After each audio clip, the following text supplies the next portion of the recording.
Republican presidential confidant Donald Trump has blamed his opponent Ted Cruz for having a place with a family with connections to Lee Harvey Oswald and the death of JFK.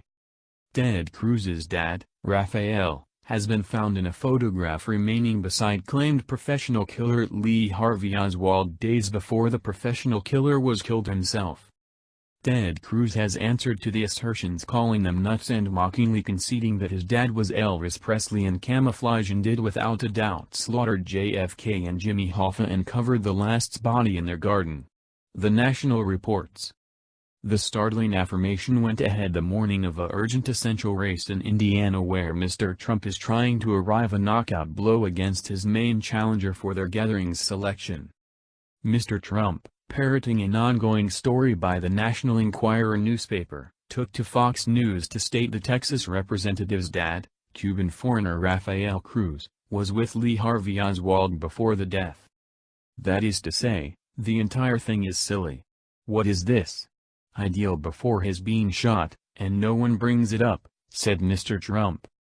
That is to say, what was he doing? What was he doing with Lee Harvey Oswald without further ado before the passing, before the shooting? It's appalling.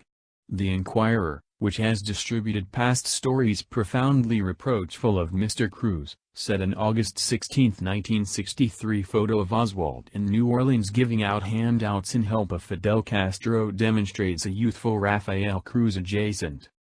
Oswald was killed November 24, 1963, 2 days after Kennedy's death.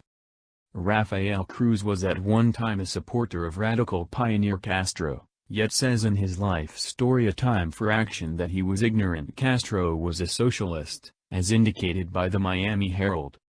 The daily paper said there was no authenticating proof that Rafael Cruz, who is currently intensely against socialists, was associated with Oswald and that, as per the Cruz crusade, the applicant's dad isn't in the photo. Mr. Trump's comments enraged Ted Cruz, who conveyed a rankling takedown of the big-name very rich person. Donald Trump affirms that my father was engaged with killing JFK, a noticeably irate Mr. Cruz said at a crusade occasion in Indiana. Let's get straight to the point, this is nuts, he said. Indeed, my father executed JFK. He is subtly Elvis, and Jimmy Hoffa is covered in his patio. Mr. Cruz pummeled Mr. Trump for a few minutes unabated. This man is an obsessive liar. He doesn't know the distinction amongst truth and falsehoods, Mr. Cruz included, contrasting Mr. Trump with a schoolyard spook and saying the landhead honcho gloats of being a serial swinger. The man is totally flippant, Mr. Cruz said. Spooks originate from a profound, yawning natural hollow of uncertainty. Mr. Cruz considers Indiana to be one of the last firewalls where he could prevent Mr. Trump from grabbing the Republican designation. Indiana can pull us back, yet it takes Hoosiers showing up and voting today, and the nation is looking to Indiana, is looking to the judgment of the great people of this state, Mr. Cruz said. The two men are combating it out for Indiana's 57 Republican representatives. On the off chance that Mr. Trump clears them, he will be on track to achieve the 1,237 important to win the assignment by and large.